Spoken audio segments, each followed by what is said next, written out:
Makanya diceritakan dalam satu riwayat, satu hadis, yang mana syaitan ketemu dengan setan yang lain. Masing-masing ada setannya kan? Benar enggak? Nanti ada setannya? Ada. Ustadz juga ada setannya.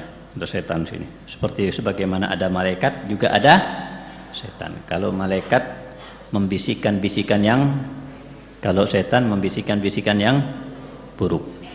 Jadi kalau dibisiki dengan bisikan yang buruk, ayo maksiat, ayo langgar, ayo malas, ayo jangan sholat, ayo jangan ibadah, ayo jangan belajar, berarti bisikan dari setan. Ayo ngaji, ayo baca rotib, ayo sholat berjamaah, ayo taat, ayo khidmat, berarti bisikan malaikat. Berperang terus, berperang terus. Bahkan ketika seseorang mau tidur, ini malaikat sama setan terus berperang untuk memberikan bisikan.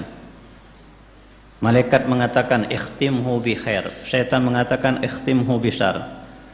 Semoga dia mengakhiri hari-harinya atau satu hari itu diakhiri sebelum tidur dengan kejelekan. Itu doa setan.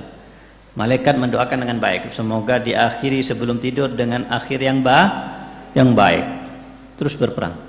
Tinggal bagaimana kita mengikuti bisikan setan atau kita bisa mengikuti bisikan malaikat. Kalau sebelum tidur kita berzikir, berdoa, dan kita membayangkan Rasulullah, maka tidurnya kita menjadi husnul hari kita menjadi husnul khotimah.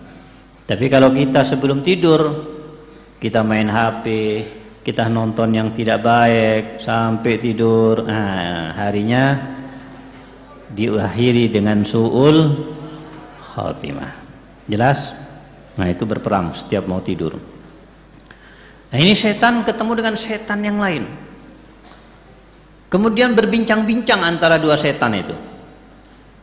Yang satu mengatakan kepada yang lainnya, "Hey bro," ya, bahasanya zaman sekarang kan gitu. Ini bahasanya setan mengatakan kepada yang satu, "Aku ini, kenapa kaku ini kurus, badanku kurus, kenapa Anda gemuk? Dan kedua, aku punya rambut berantakan, kenapa Anda punya rambut rapi?" Ketiga, yang paling jelas dan tampak perbedaannya, anak ini telanjang sedangkan Anda pakai pakaian. Kenapa kok bisa berbeda kita ini, padahal kita sama-sama sama-sama setan. Akhirnya yang gemuk mengatakan, anak ini gemuk, soalnya ini tugas anak ini ditugaskan untuk membisikkan bisikan yang tidak baik kepada seseorang yang selalu nurut sama anak. Apa itu? Ketika makan jangan baca bismillah, dilupakan, jangan sampai ingat baca bismillah. Kalau ingat pun jangan sampai dikasih hidayat baca bismillah, sehingga makannya tidak pakai Kalau seseorang makan tanpa baca bismillah, maka setan pun juga akan ikut makan. Setan akan ikut makan. Hati-hati ya. Kalau kita makan tanpa baca bismillah, tanpa kita sadar, makanan yang kita makan bukan hanya kita aja yang makan, tapi juga setan akan makan. Makanya kalau kita tanpa baca bismillah, kadang-kadang kita tidak kenyang, padahal makannya sudah banyak.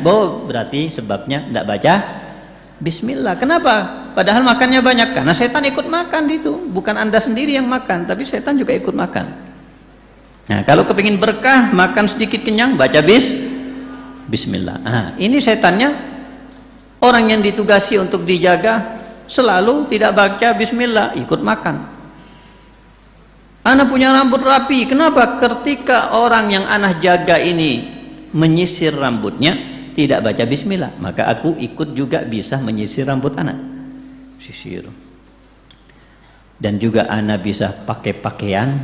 Kenapa anak bisa pakai pakaian? Karena orang yang ditugasi untuk anak jaga selalu kalau pakai pakaian tidak baca bismillah. Katanya setan yang satunya, makanya beda. Kalau anak ya selalu sebaliknya semuanya. Anak ini punya tugas berat, setiap mau makan baca bismillah, mau pakai pakaian baca bismillah, mau sisir rambut baca maka anak tidak bisa ikut untuk makan, anak tidak bisa juga ikut untuk memakai pakaian.